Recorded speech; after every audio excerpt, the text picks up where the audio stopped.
Protect your DNA. BioPQQ can promote formation of new mitochondria. Infowarsstore.com. Well, this Susan Rice scandal is the biggest thing since Watergate. So big, in fact, that if you turned on the mainstream media right now, they wouldn't even be talking about it at all. They're doing everything they can to bury it like clockwork. We have another alleged gas attack, sarin gas attack there in Syria. You know, who knows? That could have happened a while ago, but they just decided to roll it out now, if it even happened at all. And of course, there's this other bombshell revelation that a Blackwater employee met with the Russians in the Seychelles to try to establish a backdoor channel with the Trump team. How convenient that this scandal drops today when this bombshell is breaking all over the Obama administration.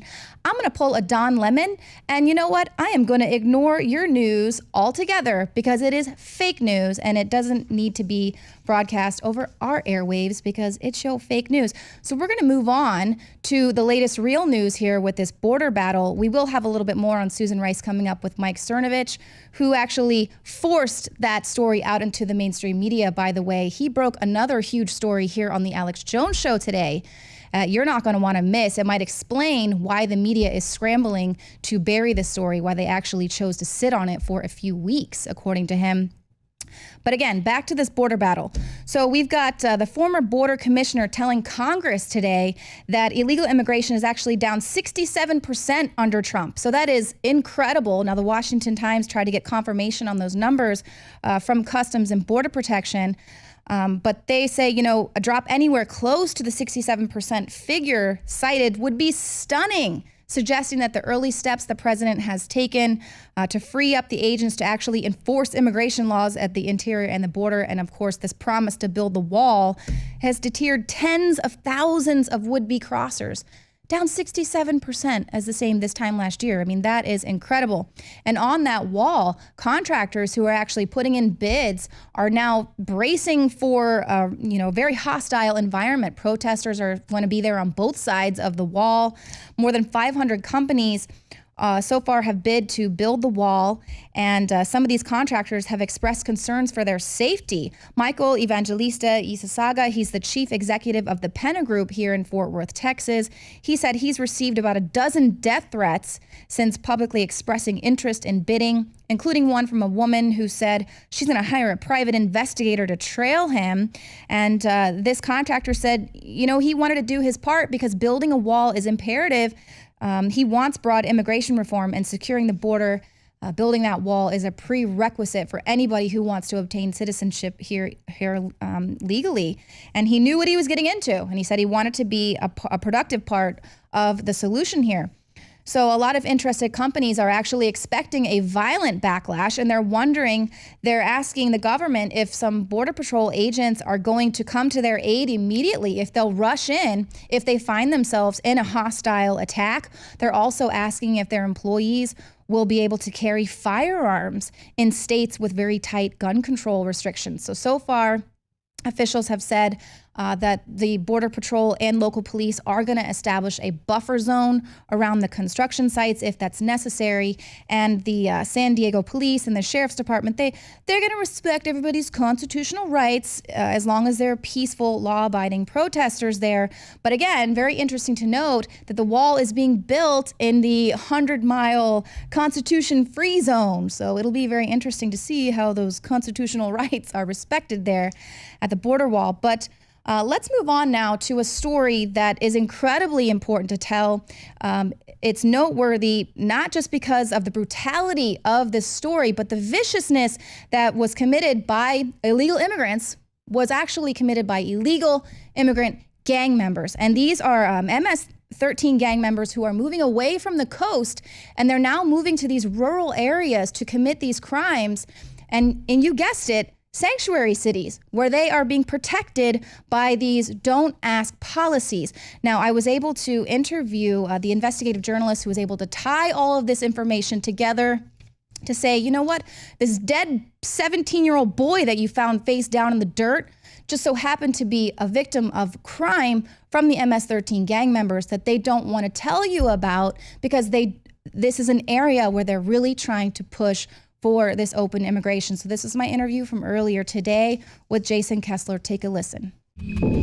Just a bit of a warning, the story that you are about to hear might be very disturbing to some viewers. This is a story about the murder of 17-year-old Raymond Wood. His body was found mutilated by MS-13 gang members. Now, some of his family is speaking out. They feel it's important that this ghastly details of the story get out to the American people so that people can understand just the severity of the Latin gang issue that we're facing here in this country. Take a listen to Dale Wood, Raymond Wood's uncle.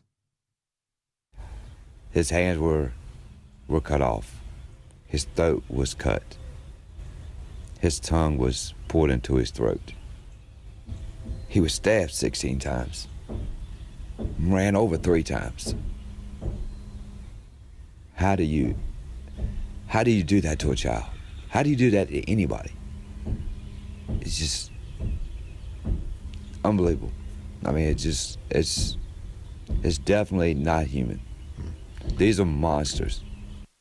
And now my guest today is Jason Kessler. You're an investigative journalist as well as the president of Unity and Security. It's a nonprofit working to put America first as far as immigration policy is concerned. Thank you. Welcome to the show. And please give us some details on this story. You were actually able to connect the dots in this crime that a community really wanted to hide. Sure. Yeah. Thank you for having me back on Infowars. It's a pleasure to be here. I wish it was under better circumstances. I was contacted by some friends in the Lynchburg, Virginia area who were telling me about this horrific crime that had happened in the area. And there were so many rumors swirling around, people didn't know what to make of it.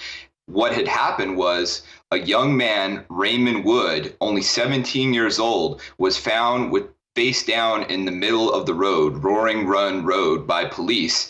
And on the same day, the police arrested 2 illegal immigrants, Victor Arnaldo Rodas and Lisandro Posada Vasquez. And at first, they weren't saying there was a connection to the crime. They were saying that these men were detained because they were illegal.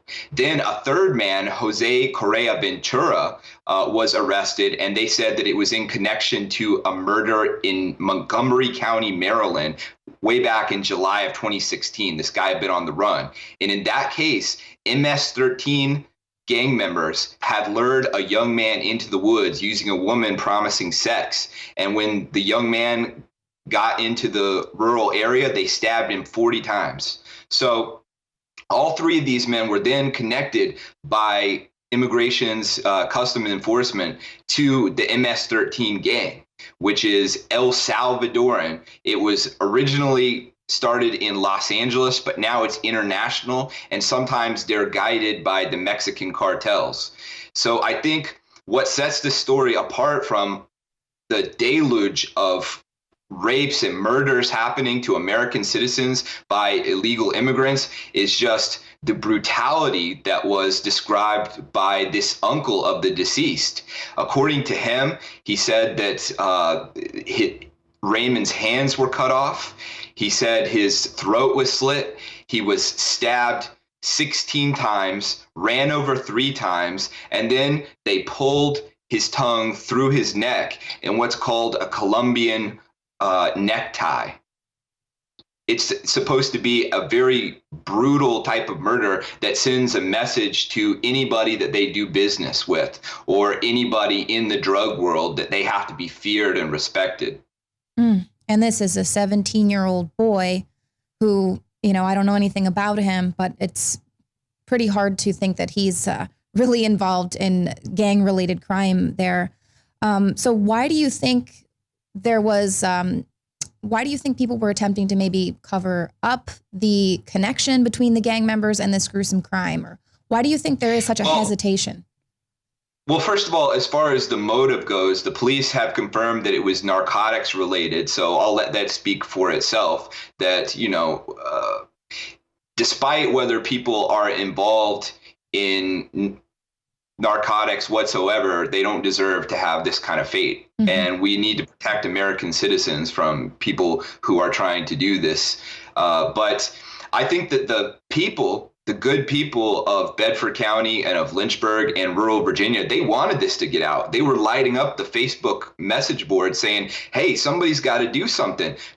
These MS-13 people have infested our community. There's a lot of them living in the trailer parks, I've been told. They're going to the schools, and the sheriff of Bedford County, Mike Brown, has been blowing the whistle for 20 years trying to get people to take this serious.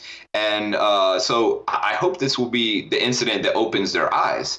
As far as why the media wasn't making this connection, I think that whenever the mainstream media gets a hold of a narrative, no matter how shocking, that conflicts with liberal, progressive, multiculturalism, this kind of stuff that might make illegal immigration or immigration in general look like it might not be the best thing in the world, then they want to wait forever until they report it because they don't want to report it. Absolutely. And we see that over and over again because we know they don't want to shy away from telling stories about crime. That's a ratings bonanza. But when it's something that is going to actually give pause to people who are going to be voting for immigration policy either way, are actually going to be showing up to their elected representatives and saying, hell no to, open borders, that's where it's going to give them pause. And so you're saying that this is a very noteworthy story beyond the brutality of this crime. It's not just another illegal alien crime committed. It was massively brutal, but it's a troubling trend where we're seeing the MS-13 gang members moving away from the East Coast and moving into these more like the suburb areas or rural areas. Yeah, I started investigating this because a lot of people who were telling me about it were saying, well, we've known about the MS-13 problem for years. We've known that their home base on the East Coast is Maryland. For me, I was most recently investigating Antifa and these sort of spoiled middle-class kids, and I thought they were bad. When I started looking into MS-13, I saw this is a whole other level of torture, so a lot of times directed by the Mexican cartels, of mutilation, of mass murder, revenge, extortion is terrible. So I've been able to find articles from Fox News, from Washington Post. One of the Washington Post articles was called Gangs Find Bucolic Territory in Rural Virginia. So what's going on is these guys might be in these urban areas, and if the head boss or somebody from the cartels even tells them to take somebody out, to torture them, to beat them, to murder them, then all they got to do is go into rural Virginia or the what I would call the Virginia-Maryland corridor and find this small town where people are maybe skeptical of people they don't know, especially if they don't speak the language and so forth. But essentially, it's become stigmatized to question people who are illegal immigrants. And you have all these liberal people showing up at airports and so forth, at campuses and town halls, criticizing people and telling them that you're racist if you question the immigration policies, but people are dying because of this. We need to wake up and protect our American citizens. I think it's that culture which has allowed, there's no doubt that it's allowed these stone cold killers to exist within our communities, and people avert their eyes and they just say it's none of my business. I think people need to start making it their business. I think that they need to contact their representatives and make sure that there are resources for ICE, Immigrations and Customs Enforcement, to look into these people and look into their immigration statuses. And we need to push for our elected representatives in Congress, Senate, and for Donald Trump to build the wall and to enforce the laws as they're written. Because there's a lot of laws out there that are saying that it could be a felony to harbor illegal immigrants. And that includes helping them find housing, helping them find employment. So these people who are doing that are allowing these murderers and rapists and so forth to live within the communities. They don't have to be checked by customs when they're coming across the border. They don't have to be checked by employer when they're getting a job. And they're not forced to learn the language or assimilate in any way, shape, or form. Well, and we're actually seeing that just recently with this Rockville rape, of course, in Maryland. They go to these communities where it's a don't ask community. We'll even let you in the schools, even though you're 20 years old. You can be there with the ninth graders. Jason, thank you so much. I'm sorry, we're out of time. Everyone go to unityandsecurity.org. You can donate there, and you give a lot of information about how they can support their politicians. Thank you. Yeah, I will just say real quick that we are also an activist organization. So if anybody wants to get involved in their communities to make change in those organizations in our country to fight back against illegal immigration, you can contact me at jason@unityandsecurity.org, and you can become a regional coordinator to make changes to make sure Donald Trump keeps his promises. Thank you so much, Jason. Thank you.